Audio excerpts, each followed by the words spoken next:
요즘 환경을 생각해서 전기차 타시는 분들 많은데요. 그런데 전기차에서 화재가 발생하면 순식간에 열이 오르는 이른바 배터리 열 폭주 현상 때문에 쉽게 꺼지지가 않아 진화에 어려움이 많습니다. 전국에서 전기차 비중이 가장 높은 제주는 정작 화재 진압 장비는 열악한 것으로 나타났습니다. 신익환 기자가 보도합니다. 소방대원이 불이 난 차를 향해 연신 물을 뿌립니다. 새벽 시간대 주차 중인 전기차에서 갑자기 불이 난 건데 불이 꺼지기까지 4시간이나 걸렸습니다. 이 과정에서 소방대원 1명이 다치기도 했습니다. 앞서 지난 5월에는 제주시의 한 주택가에 주차된 전기차에서도 불이 나 차량이 모두 타기도 했습니다. 전기차의 경우 불이 나면 배터리 온도가 1000도까지 오르는 이른바 열폭주 현상 때문에 화재 진압에 오랜 시간이 걸리고 위험한 게 사실입니다. 얼마나 빨리 열을 식힐 수 있느냐가 관건인데 독일 등에서는 불이 난 전기차를 컨테이너 수조에 넣어 끄기도 합니다. 우리나라도 이동식 냉각 수조가 개발됐지만 부산과 세종, 경기에만 있고 제주에는 없습니다.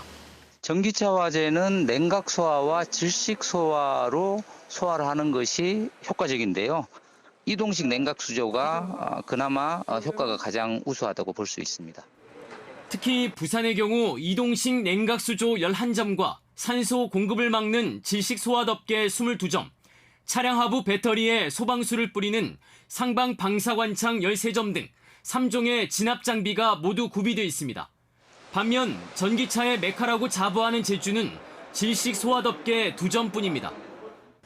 지난달 말 기준 제주의 전기차 등록 대수는 2만 8천여 대로 부산보다 만여 대나 많은 것을 감안할 때 전기차 화재 진압 장비는 미흡한 수준이라고 볼 수 있습니다.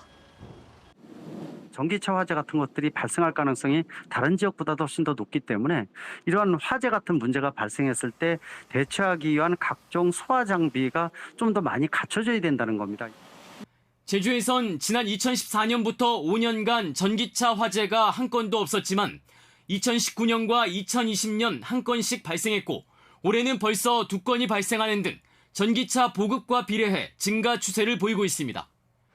제주소방본부는 추경 예산을 편성해 올해 안에 이동식 냉각수조 2점을 우선 확보할 계획이라고 밝혔습니다. KBS 뉴스 신익환입니다.